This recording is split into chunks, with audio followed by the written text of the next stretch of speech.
Hello મિત્રો, નમસ્કાર. સ્વાગત છે તમારું ફરીથી આપણા એક નવા વિડીયોમાં. તો આજે આપણે બનાવવાના છે ચણાના લોટમાંથી લાડુ, જેને આપણે લાસા લાડુ પણ કહેતા હોઈએ છીએ અને બેસન લાડુ પણ કહેતા હોઈએ છીએ. તો આ મેં 250 ગ્રામ ચાળીને ચણાનો લોટ લીધો છે મિત્રો. આ ચણાનો લોટ જ છે, બેસનનું પેકેટ આવે એ નથી, તમે એ પણ વાપરી શકો છો મિત્રો. તો સૌથી પહેલાં આને હું એક મોટા વાસણમાં લઈ અને આપણે એમાં ઘીનું મોણ આપું છું. હું 1.5 થી 2 ચમચી જેટલું દેવાનું છે મોણ. આપણે વધારે નથી નાખવાનું મિત્રો. જો મોણ વધી જશે તો આપણા જે પીંડિયા બનાવશું એ તળતી વખતે ફાટવાની શક્યતા રહેશે. એટલા માટે મોણ આપણે માપમાં જ રાખવાનું છે, વધારે પડતું નથી નાખવાનું મિત્રો. અને આ મોણને આપણે સારી રીતે ચણાના લોટમાં મિક્સ કરી લઈએ.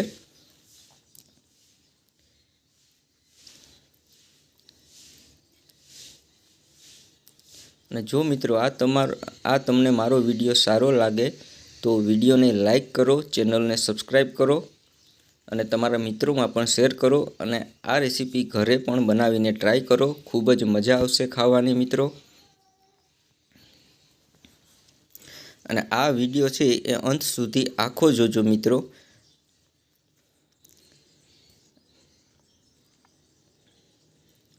તો આ આપણું લોટમાં મોણ દેવાઈ ગયું છે, સારી રીતે મિક્સ થઈ ગયું છે મિત્રો. હવે આપણે લોટને બાંધી લેવાનો છે મિત્રો. લોટ બાંધવા માટે મેં અહીંયા હુંફાળું એવું પાણી એક બાઉલમાં લઈ લીધું છે. પાણી આપણે થોડું થોડું કરીને એડ કરતા જઈશું. આપણે આંગળી સેજ ધગે એવું હુંફાળું પાણી મેં લીધેલું છે અહીંયા મિત્રો. પાણી જેટલું જોઈએ એટલું થોડું થોડું એડ કરી અને આપણે ભાખરીનો કઠણ લોટ બાંધીએ એ રીતનો કઠણ લોટ બાંધવાનો છે. અથવા તો જ્યારે આપણે ચૂરમાના લાડુ બનાવતા હોઈએ છીએ અને જે રીતે આપણે લોટ બાંધી અને મૂઠિયા વાળતા હોઈએ છીએ એ રીતના મૂઠિયા વાળવાના છે મિત્રો. તો લોટ આપણો કંઈક આ રીતનો તૈયાર થઈ ગયો છે. એકદમ કઠણ લોટ મેં તૈયાર કરી લીધો છે. આમાંથી હવે આપણે મૂઠિયા વાળી લેવાના છે. અને મોણમાં મિત્રો ઘીની બદલે તમે તેલ પણ વાપરી શકતો, એ હું તમને કહેતા ભૂલી ગયો છે. અત્યારે કહી દઉં છું કે તેલ પણ ચાલે, પણ ઘી હોય તો એની થોડી સ્મેલ સારી આવશે મિત્રો.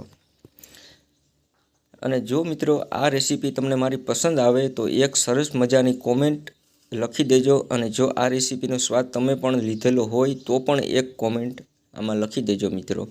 આપણે સરસ મજાના મીડિયમ સાઇઝના હવે આમાંથી મૂઠિયા છે એ વાળી લેવાના છે. તો હું આ રીતના બધા જ મૂઠિયા વાળી લઉં છું.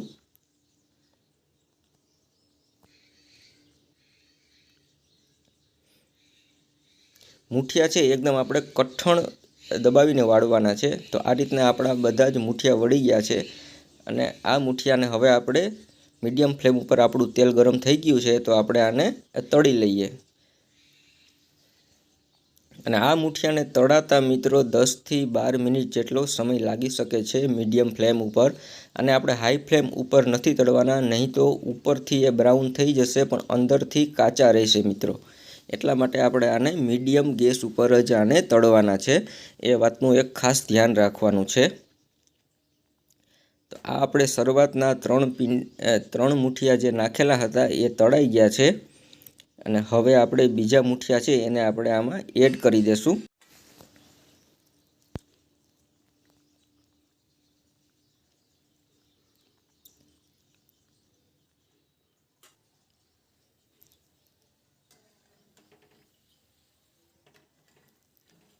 તો મિત્રો આને આપણે મૂઠિયાને બંને બાજુથી પલટાવીને સારી રીતે ગોલ્ડન બ્રાઉન થાય ત્યાં સુધી તળી લેવાના છે મિત્રો.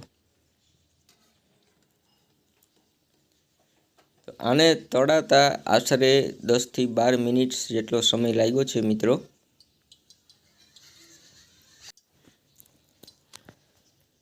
તો મિત્રો આપણા બધા જ મૂઠિયા છે એ તળાઈને કમ્પ્લીટ થઈ ગયા છે.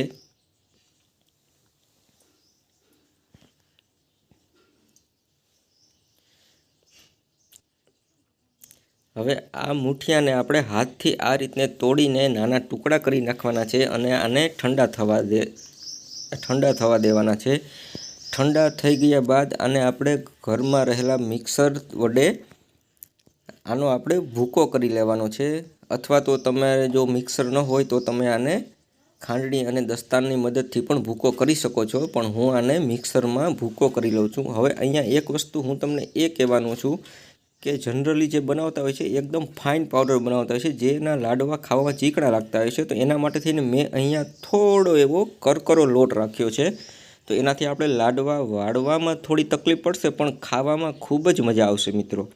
तमे पण आ रीतनी एकवार ट्राय करजो मित्रों। तो आपणो आ पाउडर मुठियानो आ रीतनो थोड़ो करकरो एवो આપણે ભૂકો કરી લીધો છે। અને આ જે બાઉલ છે એનો હું તમને માપ કરીને બતાવું છું।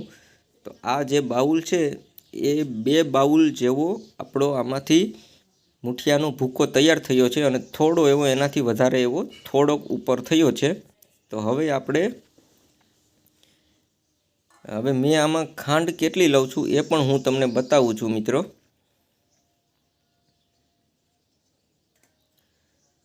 જે ભૂકો હતો એ આપણો 2 બાઉલની માથે થોડોક હતો। હવે આપણે આ એ જ બાઉલ છે એમાં બાઉલની અંદર રહે એટલી ખાંડ છે મિત્રો। અને વજનમાં કહું તો 150 થી 150 ગ્રામ જેટલી આ ખાંડ છે મિત્રો। તો તમે તમારા હિસાબથી થોડી ઓછી આમાં હજી ખાંડ કરવી હોય તો કરી શકો છો, પણ 150 ગ્રામ તો મિનિમમ રાખવી જ જોશે મિત્રો, નહીંતર તમને લાડુ છે એ મોડા લાગશે। અને એને એક કડાઈમાં મેં ખાંડ નાખી દીધી છે અને અડધો ગ્લાસ જેટલું આમાં મેં પાણી એડ કર્યું છે મિત્રો। પાણી આપણે વધારે એડ નથી કરવાનું અને આપણે હવે આની ચાસણી લેવાની છે। તો આપણી ખાંડ છે એ બિલકુલ ઓગળી ગઈ છે। તો આપણી આ ચાસણી છે એને આપણે ચેક કરતું રહેવાનું છે, આમાં ઉફાણો આવી જાય એટલે આપણે મિત્રો આ રીતનો આપણે એક તારની ચાસણી લેવાની છે। આ રીતના એક તાર થવો જોઈએ। આપણો એક તારની ચાસણી કમ્પ્લીટ તૈયાર થઈ ગઈ છે અને થોડી વાર રહી છે એટલે થોડીક આનાથી પણ વધારે થઈ હશે ચાસણી। અને આ જ સમયે હું થોડો આમાં ખાવાનો ફૂડ કલર એડ કરું છું। એ બિલકુલ ઓપ્શનલ છે મિત્રો, કારણ કે લાડુનો કલર આવે એના માટે જ હું એડ કરું છું અને થોડોક જ એડ કરું છું। તમારે ન કરવો હોય તો આમાં તમે આને સ્કીપ કરી શકો છો। હવે આપણે ગેસને બંધ કરી દેશું, આપણી ચાસણી આવી ગઈ છે એટલે। પણ ચાસણી એક તારથી થોડી ઉપરની છે એટલા માટે કે આપણે જ્યારે લાડુ વાળતા હોઈએ અને એમ થાય કે ચાસણી આકરી છે તો આપણે થોડું એવી પાણીની એમાં છાંટ મારી અને ફરીથી એને ઢીલી કરી શકીએ મિત્રો। ગેસની ફ્લેમને મેં બંધ કરી દીધેલી છે અને જે આપણો મુઠિયાનો ભૂકો કરેલો છે એ ભૂકાને આપણે એડ કરી અને સારી રીતે આને મિક્સ કરી દઈશું મિત્રો।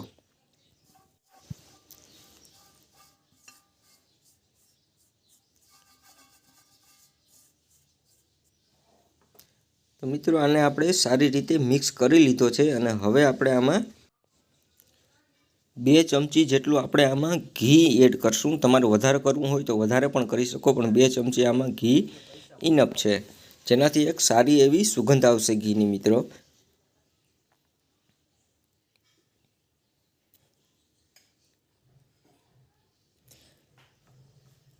અને આમાં ઘી નાખીને ફરીથી એકવાર સારી રીતે આપણે આને મિક્સ કરી લઈએ।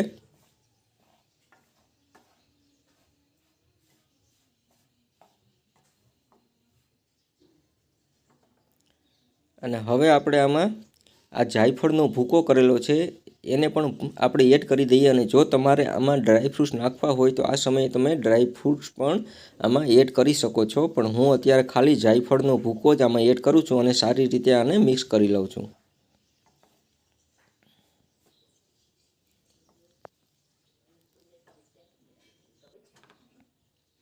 હવે આપણે કડાઈને નીચે ઉતારી લઈએ અને હવે આપણે લાડુ વાળીએ મિત્રો।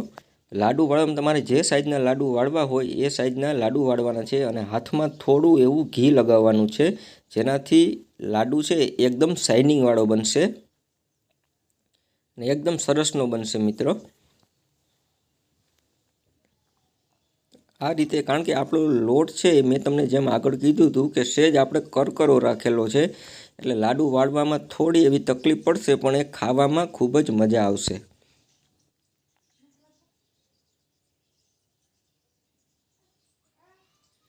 આ રીતનો આપણો આ લાડુ બની ગયો છે અને એકદમ શાઇનિંગવાળો. તો આપણા બધા જ લાડુ વળી ગયા છે અને હવે એમાં ઉપરથી મેં આ કાજુની કતરણ રાખેલી છે, તો એને તમે ઉપર આમાં ચોંટાડી શકો છો અને ડેકોરેટ કરી શકો છો મિત્રો. અને તમારે ડેકોરેટ ન કરવું હોય તો તમે આને ભૂક્કાની અંદર જ મિક્સ કરી શકો છો, પણ હું અત્યારે ઉપરથી આ રીતની આમાં બદામને ઉપરથી આ રીતના લગાડી દઉં છું.